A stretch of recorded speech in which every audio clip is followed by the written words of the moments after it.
Assalamualaikum warahmatullahi wabarakatuh. Saya Pasien Ardiansyah. Ini saya akan mempresentasikan tentang penelitian saya di waktu Surata. Bisa kita lihat di sini keadaannya cuaca lagi bagus. Pendapat demikian bisa dibuktikan dengan dilihat dari ikannya. Nah, ikan di sini keadaannya sedang tidak mabuk. Atau biasanya kalau sedang upwelling terjadi, di mana suhu dasar dan permukaan hampir sama, ikannya akan mabuk. Nah, untuk mengetahui ikan ini mabuk atau tidak, saya mendapatkan informasi bahwa dari petani sekitar membuktikannya dengan cara melihat dari tingkah laku ikannya. Pertamanya dilihat dari ketika dikasih pakan. Coba shoot ke bawah. Ikan tersebut aktif. Nah, ikan tersebut aktif untuk memakan pakan dari petaninya. Nah, berbeda dengan keadaan ketika sedang terjadi upwelling. Ketika dikasih pakan ikan tersebut tidak mau mengambil atau memakan pakan yang diberikan. Jadi keadaan ikannya itu lebih tenang. Mungkin bisa nanti akan dapat saya buktikan ketika posisi sedang upwelling. Cuman kebetulan posisi sekarang sedang tidak terjadi upwelling.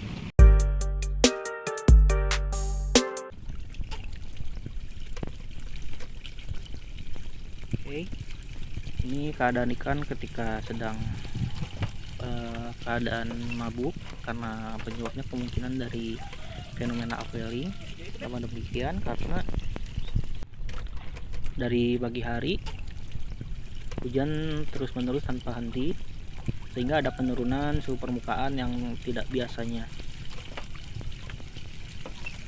Lalu didukung ketika hujannya sudah reda, kondisi cuacanya berawan, tidak ada matahari sama sekali. Ciri-ciri ikan yang sedang mabuk yaitu dia lebih tenang, hanya diam di permukaan saja. Yang biasanya lebih aktif dari ini.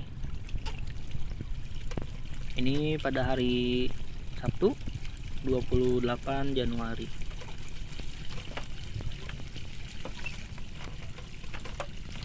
Ikannya lebih tenang, akan lebih terlihat lagi ketika diberi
Oke, dan ketika sedang dalam keadaan upwelling ini, ikannya tenang.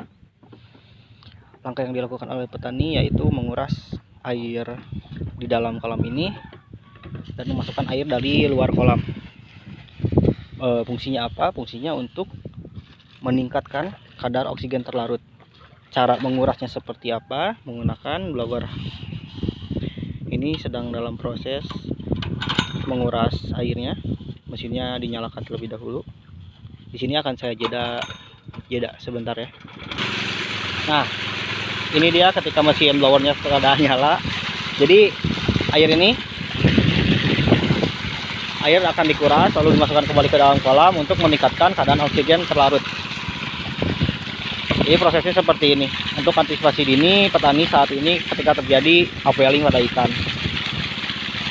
Alat ini akan berhenti ketika petani melihat secara konvensional ikan tersebut sudah terindikasi tidak mabuk, yaitu diberikan pakan dan dia secara tingkah perilakunya ikan tersebut aktif untuk memakan pakan tersebut.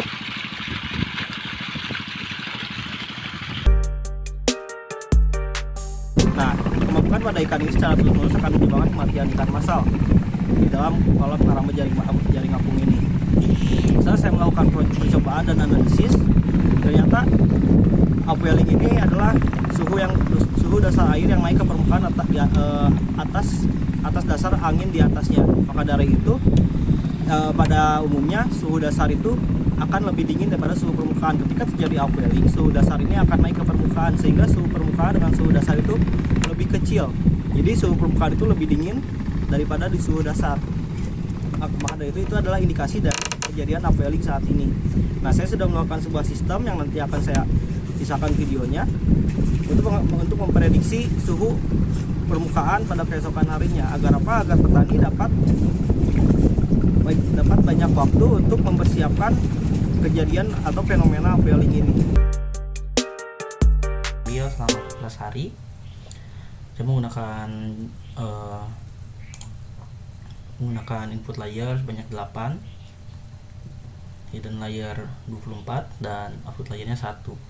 Ini jumlah neuron 1 atau hidden layer itu saya setting sebanyak 24 dengan fungsi aktivasi 1 logic, fungsi aktivasi 2 logic, dan fungsi pelatihan train LM.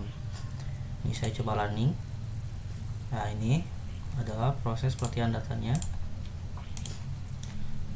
Kita tunggu hingga sampai sistem berhenti pada nilai MSA yang terkecil. Baik, untuk percobaan pelatihan data berarti pada iterasi ke-353. Dan untuk grafiknya, ini adalah grafik keluaran dari JST dengan target nilai dengan nilai MSI 3,5797, error min 09. Lalu setelah dilakukan pelatihan, apa yang saya lakukan? Yang saya lakukan adalah mencari nilai daripada bobot-bobot jaringan yang sudah saya buat.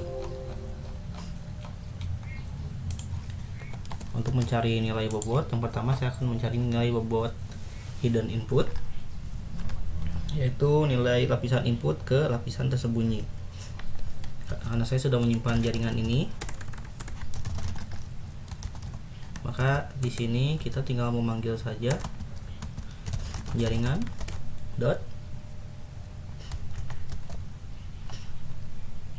iw1.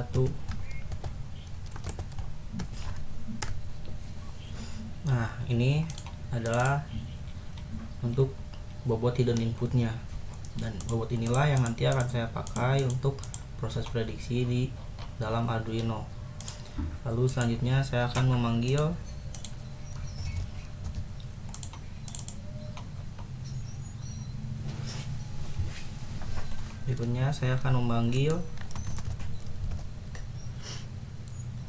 bobot hidden output.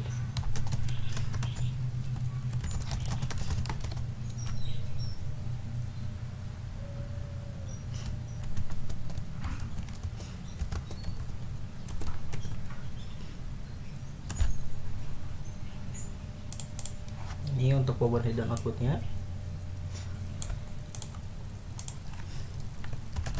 Lalu saya akan memanggil bobot dari nilai bias dari lapisan keluaran, bias atau bias output.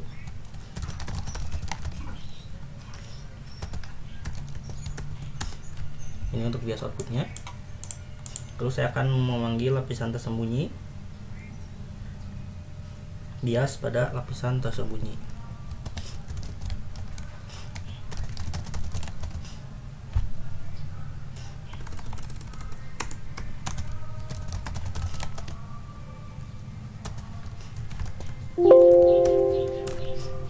Nah, ini untuk bias tersembunyi. Nanti nilai-nilai bobot inilah yang akan dipakai untuk proses prediksi terhadap sistem.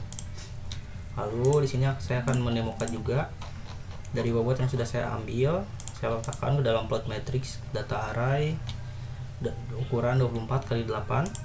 Untuk plot datanya, karena saya akan mengambil data secara real time, saya akan menyiapkan plot data array berukuran 1x8. Semua bobot sudah saya masukkan ke sini. Lalu sistem ini saya set ketika sensor suhu DS18B20 dapat mengirimkan dapat membaca data suhu, maka akan dimasukkan dalam array. Data array berukuran 1 kali 8.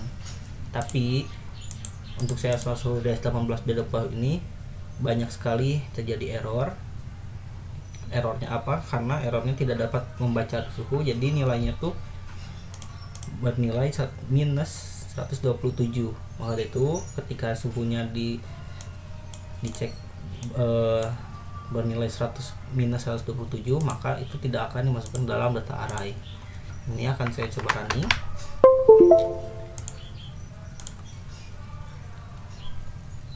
Lalu pada program ini, setelah input data array sudah terpenuhi, maka sistem akan memanggil fungsi untuk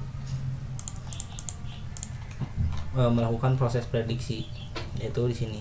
Ini adalah untuk melakukan proses prediksi, yang mana pertama data array itu dicari min data dan maksimal datanya berapa, lalu dikalikan dengan bobot yang sudah diambil, lalu masukkan fungsi aktivasi loksi, karena saya memakai fungsi aktivasi loksi. Lalu untuk output keluaran dikalikan dengan hidden layer terhadap output. Lalu hasil dari hidden layer output ditambahkan dengan bias output. Maka dari itu sistemnya akan jadi seperti ini.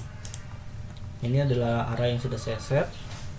Jadi dia akan terus mengambil data hingga plot data array 8x1 terpenuhi. Ketika sudah terpenuhi, dia akan mencari nilai maksimum dan minimum dan akan memperlihatkan hasil dari prediksinya.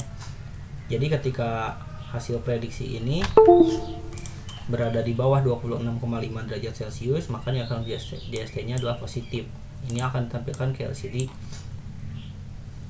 LCD alatnya untuk memudahkan petani melihat kondisinya. Nah, bagaimana?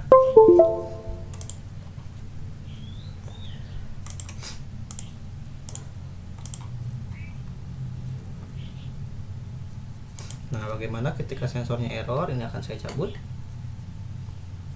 Nah, dia tidak akan mau mengambil data sampai sensor ini terbaca.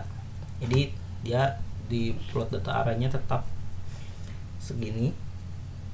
Ketika saya sambungkan kembali sensornya, dia mengambil data langsung.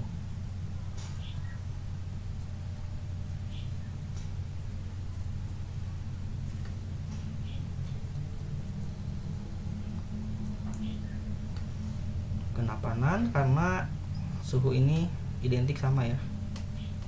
Ini saya coba sensor suhunya untuk dipanaskan oleh tangan, berubah lebih hangat, dan saya akan cabut. Dia tidak akan mau mengambil data.